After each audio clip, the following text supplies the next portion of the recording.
Marisa Drew grew up on Air Force bases around the world and developed a rebel spirit, which helped her rise through male-dominated investment banking for 3 decades. She left a top role in finance to pioneer a new field, becoming the first chief sustainability officer at Credit Suisse. Then she took on that role at UK financial giant Standard Chartered. Now she oversees $300 billion in sustainable finance, turning the fight against climate change into bankable solutions. A 2025 CNBC Changemaker, Marisa Drew is in the Changemakers and Power Players spotlight. Marisa, thank you so much for talking to me today. We were thrilled to be able to name you as a change maker for our most recent list because of your work in sustainability. You're Chief Sustainability Officer for Standard Chartered.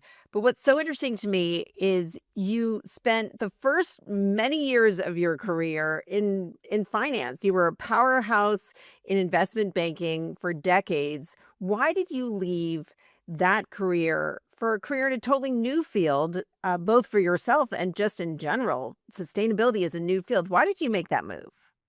Well, I wish I could tell you that it was part of some grand master career design plan, but in some ways I say I was an accidental sustainability professional. And on the other hand, if I look back and think about my career over nearly 40 years in financial services, I feel like I've come full circle and somehow was preordained. And I'll come on to that in just a minute. But at its outset, it was really the advent of a fortuitous moment when I was at my former firm and I got a phone call literally out of the blue from my group CEO asking me, as I was walking out of a meeting with financial sponsor, to fly to Zurich to have a chat about something that was on his mind.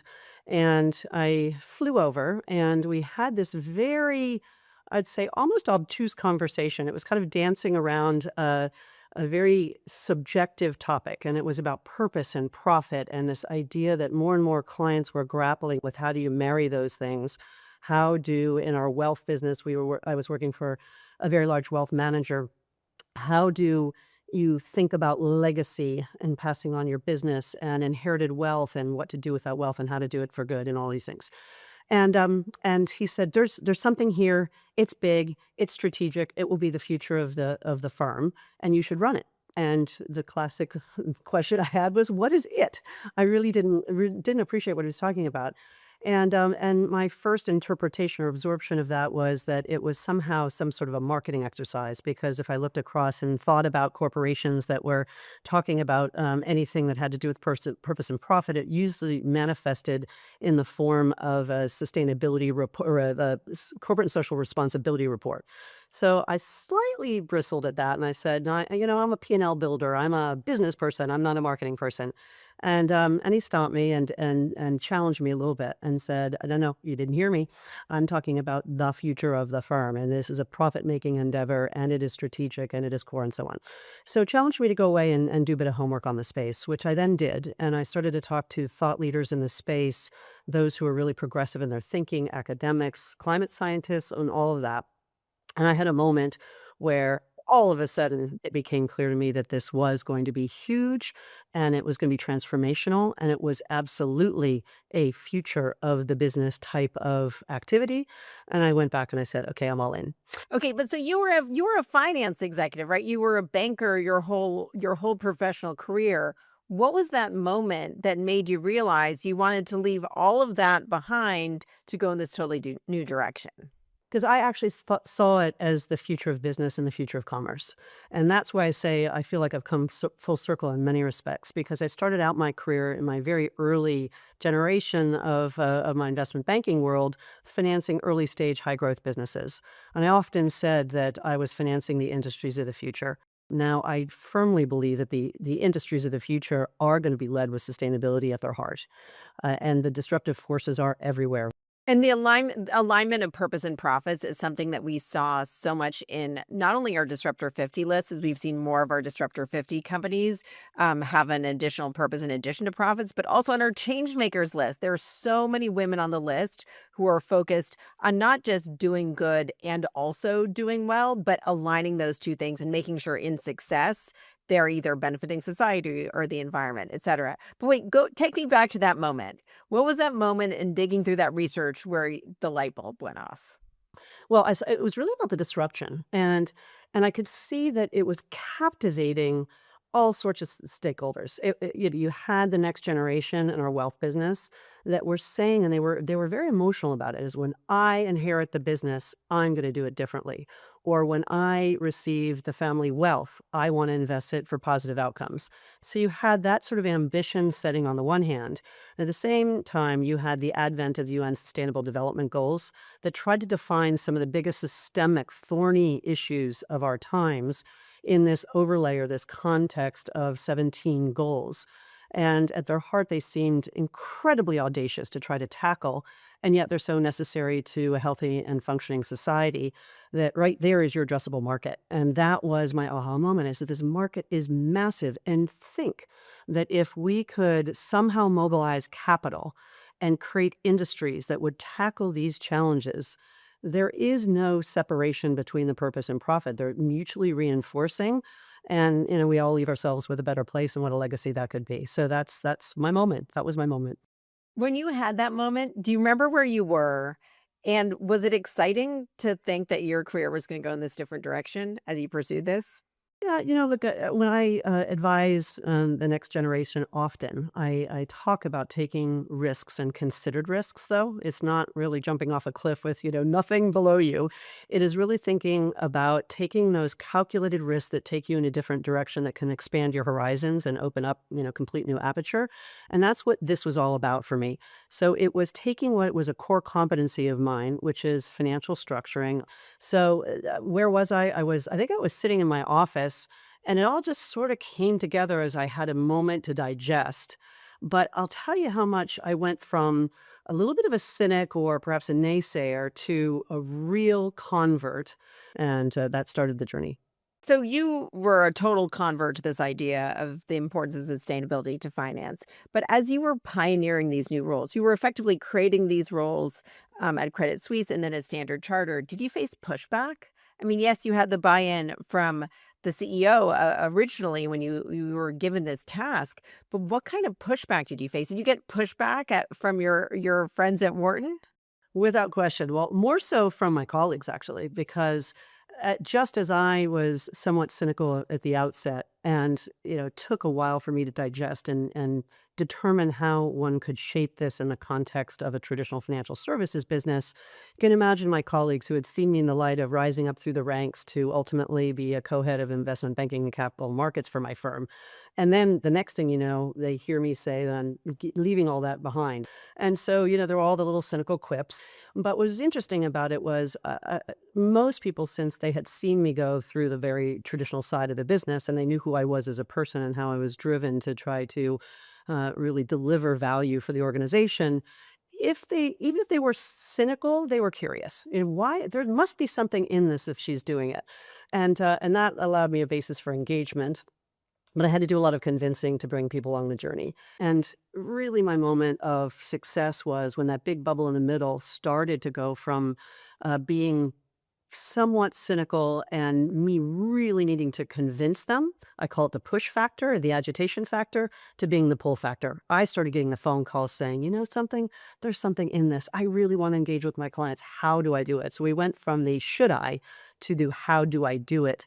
And that was the moment that I said, aha, we've got some success. We've tipped over. But things really have changed, though. There was this period of rapid adoption. Everyone was embracing ESG, which is, of course, environmental, social, and governance initiatives. You're focused on the E in that, the environmental in particular. But then now, particularly in the US, ESG has come under attack. A lot of questions about its value, a lot of companies moving away from ESG. How do you think about your job and what you're trying to do in the midst of a lot of noise and a lot of very public criticism of this kind of work? Sure. So I think in the first instance, you need a bit of context, and I think I have the benefit of being a part of a lot of asset class development and sustainability. But at the core, what I deeply believe is that these systemic problems aren't going to go away. They're getting bigger, right? Climate change is proliferating. Whether you believe it's man-made or not, the effects are real, and they are creating enormous disruption to livelihoods, to financial and economic viability in some cases, to market health, to how we think about risk, et cetera, et cetera.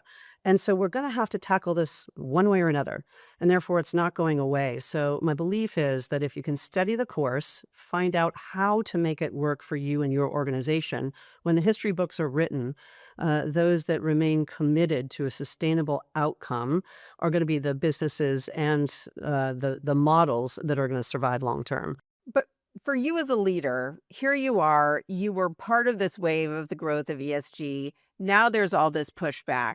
How do you make sure that in this reckoning now, in this moment where maybe people went too far, that your work isn't eliminated or isn't pushed to the side? I mean, do you find yourself now fighting for this field that you helped pioneer? Yes. Well, the good news is that a lot of the pushback is limited to certain geographies, and others are going completely the opposite way. We are an organization that is in 52 footprint markets, very heavily focused on the developing world. And what's fascinating is that I use this term often, quite cheekily, ROW. There is a rest of the world out there. And look at some of the biggest economies in the world, the fastest growing economies of the world, and by anybody's predictions, who are going to be the top three leading geographies in the world.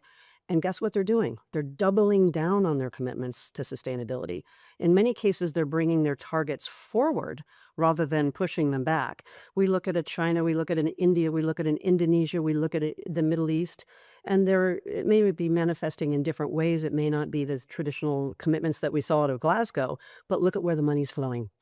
Trillions of dollars are being invested in sustainable infrastructure, from everything from renewables, the energy transition, but also in sustainable infrastructure, in resilient and green infrastructure for ports, for the transport system. And it's not just electric vehicles. So that's a sort of disruption that I'm talking about. And that's what gives me the absolute energy and conviction to keep going, but also to have my partners and those who may be somewhat skeptical to say, where's value going to be created? That's really what we're leaning into, is where's the alpha, where's the value creation, and I believe it's gonna be in the sustainable. So it's interesting because you've had to drive change within these big entrenched institutions of these financial institutions, these banks, and you're also trying to drive change beyond that more systemically. What have you learned about how to change mindset and change financial commitments in businesses that are giant and hard to move? Yeah.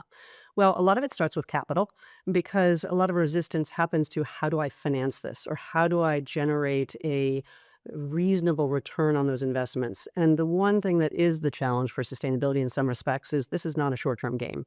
If you're investing in sustainable infrastructure, this is a multi-year, if not decade type of a commitment, but it is that commitment that gets a long-term payback. So you need to frame, first of all, the equation in the terms that can be embraced by the financial architecture that exists, or corporate objectives and so on. And then if I'm there to help provide the capital for that investment, then we're now speaking in partnership of how do we achieve a common objectives. So I think a lot of this is speaking a common language, finding out what your common points of future focus are and the outcomes that you're trying to achieve, and then work backwards how you can help each other. So this is that client service provider relationship that can create that win-win to get there. You sound very optimistic, but also very practical. How do you stay optimistic in the face of so many challenges, both structural and sort of environmental and global, and marry that optimism with practicality? Well, I certainly, I think one has to be an optimist in this job, because if you didn't think it was possible to have these breakthroughs, I think you'd be going and spending your energies elsewhere. So in the first instance, I absolutely believe it's doable. I believe in the power of human ingenuity, and I get to see it every day. I am incredibly privileged, because that disruption that we talk about, whether it's technological disruption or business model innovation, I am very, very lucky to see that happening live. So, whether it's the entrepreneurs that are creating that next generation business and seeing the impact that it can have, and as they're scaling, as they're finding that adoption for their marketplace, those are the things that get me pretty excited, and that's your little shot of adrenaline. I and my team are very focused on innovation to the point where I have defined in my organizational structure, I've set up innovation hubs. And I can tell you this is hard graft. You're rolling up your sleeves and you are slogging through the first of its kind type transactions, which by definition, take a long time. They're very complex. You have lots of setbacks, but then you hit one roadblock, you solve that, and the next one comes and you solve that. But boy, when you get one over the line, the success is so sweet, and that shared excitement for the fact that we've had a breakthrough is the type of thing that then creates the next 6 months worth of wind at your sails to say, I'm going to keep going with this agenda. I was so interested to read about these innovation hubs and also the idea of an acceleration squad. And you've hired all these people who are not traditional bankers to work at your bank, engineers, academics. How did you decide to embrace this unorthodox hiring approach? And how did you get the institution on board? So if I'm honest, a bit of trial and error. So when I started into this field, I knew I needed to convince people to spend time on innovation because almost by definition, some of the old business models and financial architecture and how we price risk and how we don't price some of the destructive things that we've been doing into the financial system, or how we treat something like the ocean as a free commodity that will keep on giving forever. These are principal fundamental things, and if we're going to have breakthroughs and be able to solve some of the challenges, we're going to need very, very different financial models. So that requires time and effort to innovate. And, with all great admiration, respect, and frankly, it was one of the great attractions for me to come to Standard Chartered, is that I had the full support of our CEO and our chairman to set up this organizational structure to allow us to do that. So you're talking about the way you're inspiring people. You're sort of capturing that energy and the wind in your sails. What kind of leader are you? What is your leadership superpower now? And how has your leadership changed since you moved into sustainability from traditional banking? So absolutely no question. Always had an innovative mindset. I think I said at the CNBC Changemakers event that you held when we first were so privileged to be part of your list, that there's a little bit of a rebel side to me. That when people tell me something can't be done, it gets my energy up because I want to prove them wrong. And I think I surround myself with maybe similar minded rebels that say, wait a minute, I think we can probably find a solution here.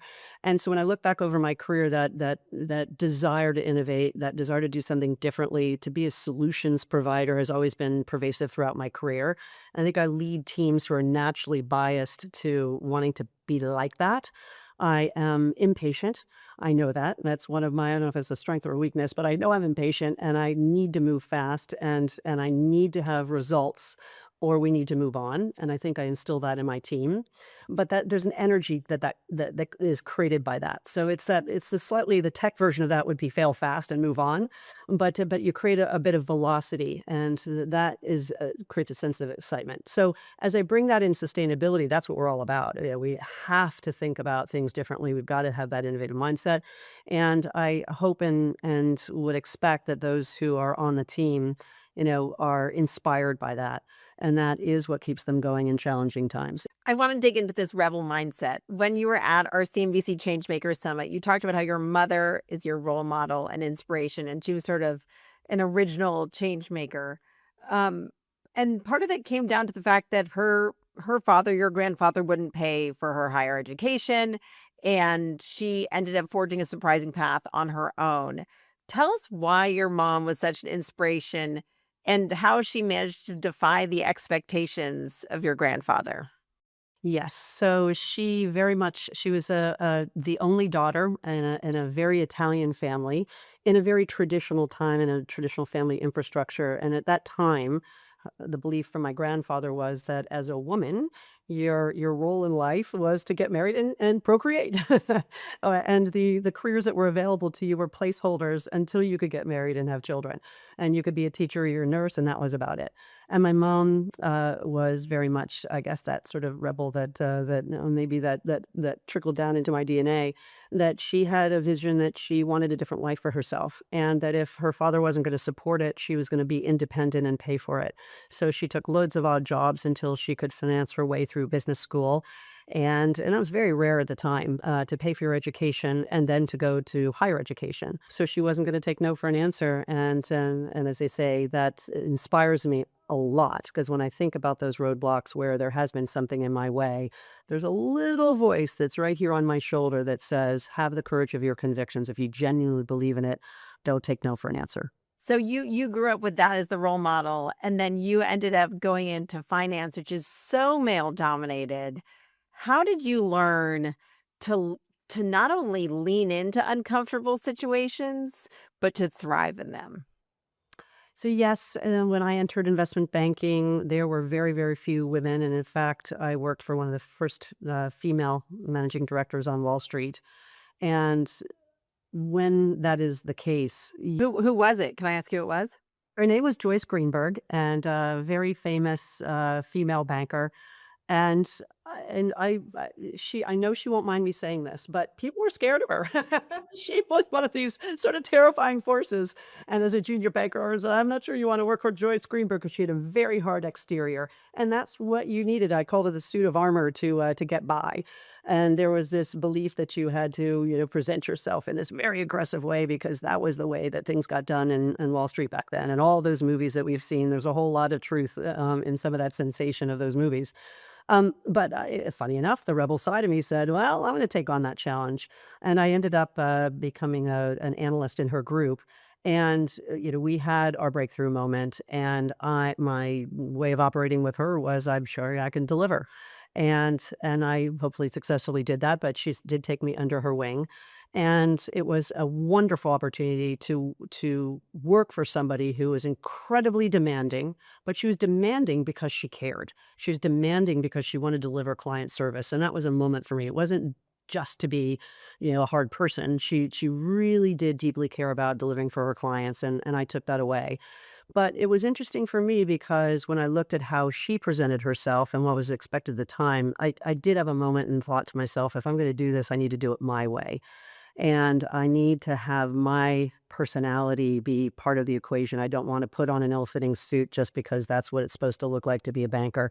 Because if that's the case, it's going to be pretty inauthentic, and it's probably going to be a short career.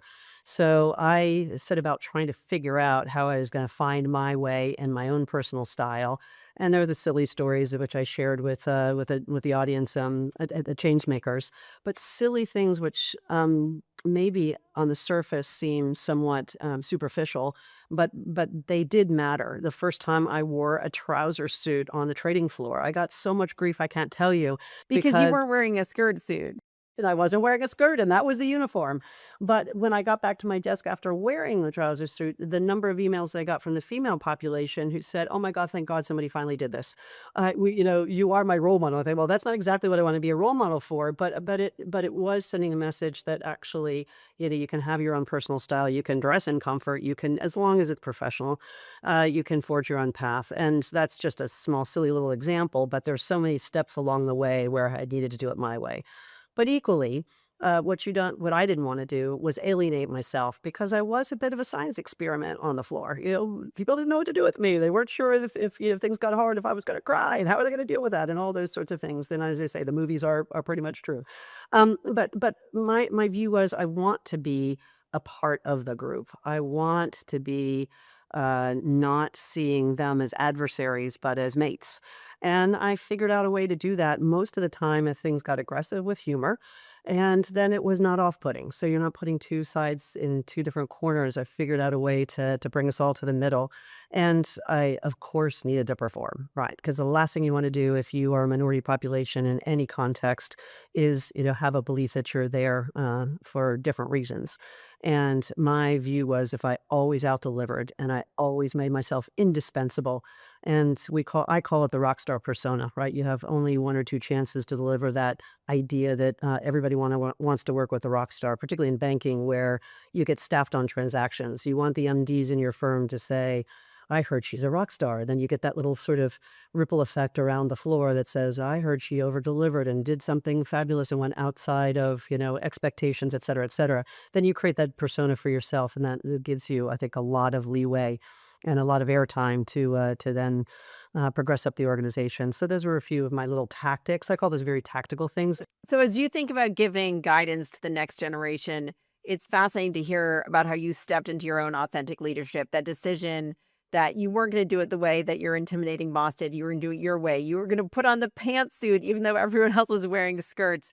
You have since then navigated so many different cultures. I mean, now you're working in different countries all around the world. You're living and working in London, though clearly you're American. You've been on the trading floor. You've been everywhere. How do you think about navigating not just different corporate cultures, but different countries' cultures with an authentic leadership style? It starts with putting yourself in the shoes of your clients and really understanding their point of view and appreciating and respecting that point of view. Maybe I can put it in the sustainability context. Is that a lot of the rule? I said a lot of the rules of sustainability are written in the West and they are imposed on the global South. So my organization very much an emerging markets focused institution, developing markets, and these are the continents of Asia, Africa, and the Middle East. And I can't tell you how often I've gone to my markets, and there's a little bit of bristling around sustainability because it's viewed as a Western phenomenon imposed on the East or the Global South, rather than understanding where they're starting from and working with them with this common goal and shared purpose and shared mission and shared outcome. So if it is maybe perhaps even to get more granular, coal dependent economies. There's this assumption in the West that we've already migrated away from coal, but many of my markets that is the single and most dominant source of energy. So we need to meet our clients where they are and then work with them on the journey. So I think that's maybe an expression of how you need to understand the cultures of where you operate and then make yourself an indispensable solutions provider and a partner. And if there's that appreciation and respect, that cultural diversity is so energizing. I get energy from people. And the reason that I have stayed in the business as long as I have and why I was so attracted to Standard Chartered is that every day I get to operate in a different market environment. Everything is different from the language to the customs to the regulatory environment. What an amazing bit of food for the brain. It always keeps your brain engaged because there's something new to learn every day. You've talked about how you're energized by people, you're energized by work. Do you ever get burnt out? And how do you recharge? How do you make sure that you can stay energized when you're so busy? You also serve on boards. Yes. So the one thing I do know about myself when I say that I'm impatient, I do have a short attention span. So what I know about myself is I need to feed my brain constantly, and it doesn't mean it always has to be with work. But I also view my work as additive to my life. So by viewing my work through that lens, periods of stress are not oppressive stress; they're energizing stress. Not always. I don't want to overstate it, but that's a way of framing life, work, stress, pressure, and it allows, I think, you to see things in a way where how can they be additive to, who I am as a human. Now, of course, we all need downtime. My greatest escape probably is through reading. I'm a voracious reader, and if I could ever give anybody a piece of advice, is take a speed reading class early in your career and life because I can plow through books pretty quickly. How quickly? Like, how quickly will you read a book? Quickly go through a book a weekend. And did you take a speed reading class? I had one early on. They offered it in my school when I was in undergraduate, And I just thought I was curious, why would anybody take this class? But actually, it's served me very, very well. And there's always a nugget out of something that I read that I can take away, and it sort of informs how I think and maybe operate. So before we wrap up, I want to make sure I get some of your words of wisdom for this next generation. It sounds like you really have invested a lot in mentoring and sharing the lessons you've learned. Is there a piece of advice that you give, something that you know now and you really hold true now that you wish you had known earlier in your career? Well, they're the tactical versions of this, which, are things like, cut yourself a little slack that, particularly for women, I say, if you're in a room, assume that you deserve to be in the room, and particularly in banking where we sift through thousands and thousands of CVs. If we have spent all the time and energy to recruit you, there's something that we saw in you, and you should rest in the comfort knowing that you deserve to be there. So own that and appreciate that rather than think why I shouldn't be there. And the second one is particularly in the context of capital raising. And I just did a session with a group of extraordinary young entrepreneurs.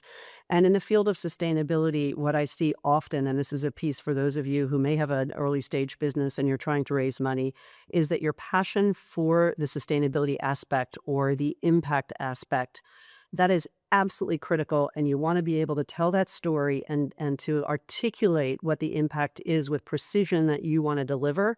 But you also have to remember, if you're raising money, that you need to also be able to make a case for financial returns if you are not a social enterprise. And sometimes that gets lost in the impact story. So how are you going to generate a return for your investors?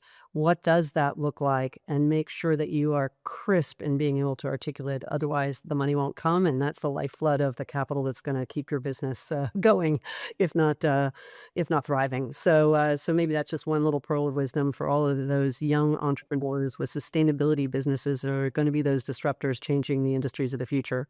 A final question. A number of people who've worked with you have told me, Marisa, she always brings her A game.